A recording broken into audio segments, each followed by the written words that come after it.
हिंदी पट्टी में हार के बाद और तेलंगाना में कांग्रेस नॉर्थ और साउथ डिवाइड की बात करने लगी थी, मगर पीएम मोदी ने इसे आज काशी के तमिल संगमम से पाट दिया।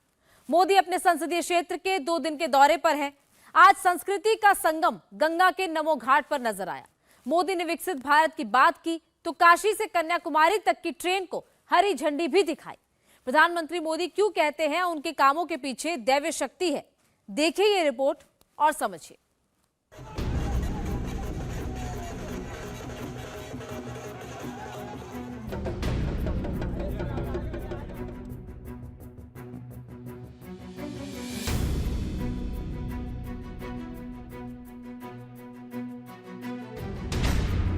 सफल सकल शुभ साधन साजू, राम तुम ही अवलोकत आजू। यह खुद को देश का प्रधान सेवक बताने वाले नरेंद्र मोदी का जवाब है। राम के दर्शन से जीवन सफल हो जाता है। सौभाग्य है कि मुझे इस अत्यंत पवित्र कार्य में जाने का न्योता मिला है। प्रधानमंत्री ने अब एक नया नारा दिया है, जो 22 जनवरी को अयोध्या में राम मंदिर की प्राण प्रतिष्ठा के बाद सिर चढ़कर बोलने वाला है। हर हर अयोध्या, हर घर राम। मगर अब आइए बनारस यानी वाराणसी यानी काशी, प्रधानमंत्री का अपना संसदीय क्षेत्र, जिसने नारा दिया हर हर मोदी, घर घर मोदी। हिंदी पट्टी के 3 राज्यों की जीत के बाद प्रधानमंत्री वाराणसी आए तो उनके स्वागत में 20 किलोमीटर तक जनता की कतार थी। 25 क्विंटल गुलाब की पंखुड़ियां लुटा दी गई। मगर देश का प्रधानमंत्री से जनता जनार्दन का आशीर्वाद कहता है। यही वजह है कि उसके रोड शो के दौरान एम्बुलेंस उसी सड़क से यूं निकल जाती है। मगर प्रधानमंत्री का मानना है कि जो दूसरा आशीर्वाद उन्हें मिला वो दैवीय है। एक अखबार को दिए इंटरव्यू में प्रधानमंत्री ने जवाब दिया, ये दैवीय शक्ति मुझे चलायमान रखे हुए है, निरंतर मुझे देश सेवा के लिए प्रेरित करती है। मेरे पास अपने स्वयं के जीवन के अलावा इस दैवीय शक्ति का कोई प्रमाण नहीं है। शक्ति का साक्षात आशीर्वाद मेरा दूसरा सबसे बड़ा सौभाग्य है। इन दोनों आशीर्वाद के बिना यह संभव नहीं है। काशी में प्रधानमंत्री ने विकसित भारत यात्रा के संकल्प के साथ शुरुआत की। प्रधानमंत्री मोदी के साथ संकल्प लेने के लिए सीएम योगी साथ थे। प्रधानमंत्री क्या बोले उसे पहले सुनिए।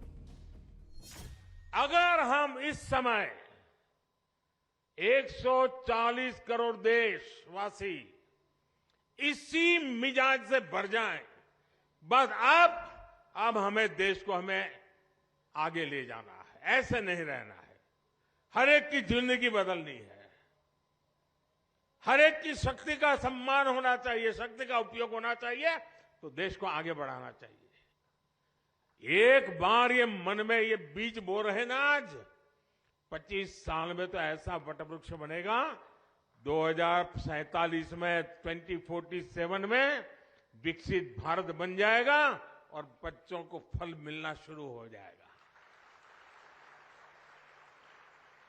ये वटवृक्ष की छाया आप ही के बच्चों को मिलने वाली है। और इसलिए विकसित भारत बनाने के लिए हर नागरिक का मिजाज बनना चाहिए, मन बनना चाहिए, संकल्प बनना चाहिए।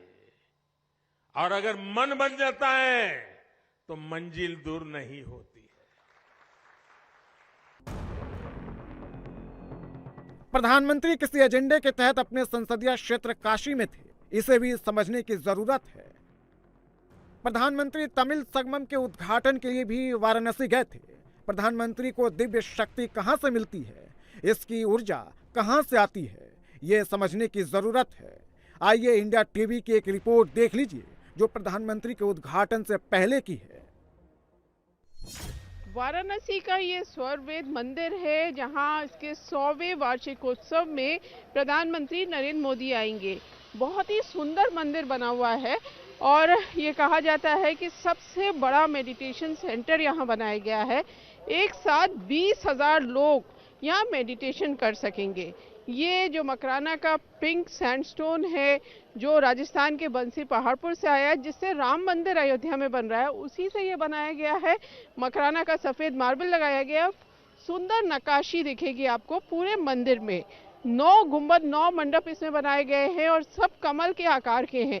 जो मुख्य मंडप है उसमें कमल की 125 पंखुड़ियां बनाई गई हैं और पूरी दीवारों पे बहुत सुंदर तरह की नक्काशी की गई है। इस मंदिर में जो वार्षिकोत्सव है उसमें देश के 11 राज्यों से और 17 देशों से श्रद्धालु यहाँ पर आए हैं। मोदी कुछ भी यूं ही नहीं करते। बनारस में नमो घाट पर जब प्रधानमंत्री ने दूसरे काशी तमिल संगमम का उद्घाटन किया तो मोदी असल में काशी से 2000 किलोमीटर दूर दक्षिण में तमिलनाडु की राजनीति को उत्तर से जोड़ रहे थे।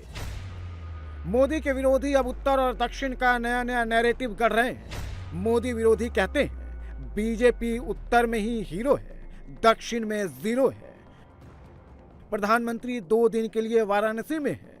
काशी तमिल संगमम पहले भी होता था, मगर प्रधानमंत्री ने इसको सबसे बेहतर माध्यम बनाया है उत्तर दक्षिण के कनेक्ट का। दक्षिणात्य शैली के श्लोक का, संगीत की धुन सुनिए और फिर प्रधानमंत्री मोदी को सुनिए।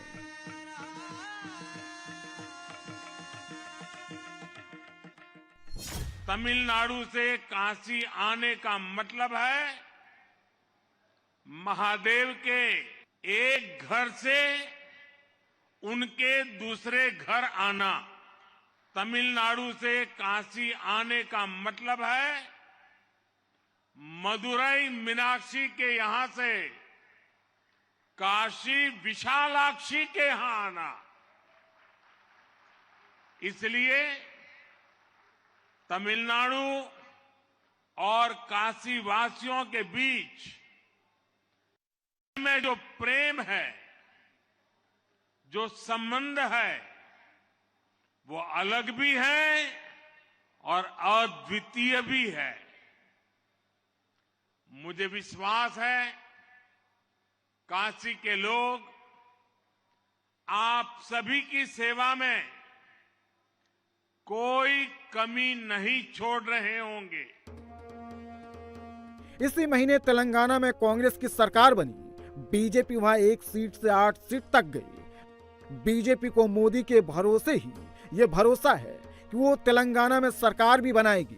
जरा बीजेपी अध्यक्ष जेपी नड्डा का बयान भी सुन लीजिए। अनुराग जी को मैं धन्यवाद देना चाहता हूं। इन्होंने राजस्थान में, मध्य प्रदेश में, छत्तीसगढ़ में, तेलंगाना में सबको बताया कांग्रेस की गारंटी मतलब नहीं होने की गारंटी पक्की है। हिमाचल इस बात का संदेश देता है। जयराम जी ने जगह जगह पर जाकर के बताया चुनाव के प्रचार में कि किस तरीके से काम चल रहा है। आप बताइए, ये मोबाइल हेल्थ वैन दिया जाएगा, आया एक भी हेल्थ वैन मिला? स्वास्थ्य वाला वैन मिलता है कहीं? आपको अनुराग जी का वैन जरूर मिल जाएगा, मेडिकल वाला, वो जो घूमता है, वो मिला है कि नहीं मिला? अनुराग जी का मिला कि नहीं मिला? और हिमाचल सरकार का मिला कि नहीं मिला? नहीं मिला ना। तो ये है गारंटी और नॉन गारंटी का फर्क। और मैं तेलंगाना की जनता और मिजोरम की जनता को भी धन्यवाद करता हूं जिन्होंने हमारा वोट शेयर वहां भी बढ़ाया। तेलंगाना में हमको 7% वोट मिला था, अब हमको 14% वोट मिला। हमारे 1 एमएलए होता था, हमारे 8 एमएलए बने हैं। मिजोरम में हमारा 1 एमएलए होता था, हम 2 हो गए। मैं आपको दावे से बताता हूं, आने वाले अगले विधानसभा में तेलंगाना में हम सरकार बनाएंगे, इस बात का मैं आपको विश्वास दिलाता हूं। मत भूलिए कि कर्नाटक में कांग्रेस की सरकार बनने से पहले बीजेपी सत्ता में थी। तेलंगाना में 1 से 8 तक पहुंचने के पीछे यानी दक्षिण में बीजेपी के फुटप्रिंट बढ़ रहे हैं। आंध्र प्रदेश में बीजेपी अभी 0 पर है। केरल में भी बीजेपी का खाता नहीं खुला है। तमिलनाडु में बीजेपी अभी कोई बड़ी राजनीतिक ताकत नहीं है, लेकिन पीएम की काशी से कोशिश किस दिशा में है ये समझिए। काशी को बाबा भोलेनाथ की वजह से ही उत्तर और दक्षिण का सेतु कहा जाता है। काशी में केदारेश्वर महादेव का उतना ही महत्व है जितना काशी विश्वनाथ का। इस वक्त मैं गदोलिया चौराहे पर खड़ा हूं। मेरे इस तरफ काशी विश्वनाथ है तो यहाँ केदारेश्वर महादेव। केदारेश्वर महादेव की वजह से ही इस इलाके को केदारेश्वर खंड कहा जाता है, जिसमें बाबा विश्वनाथ यहीं है, काल भैरव यहीं है, मां अन्नपूर्णा का मंदिर यहीं है। और इसी काशी में प्रधानमंत्री नरेंद्र मोदी तमिल संगमम कर रहे हैं। देखना होगा कि 2024 में इन कोशिशों का क्या नतीजा निकलता है।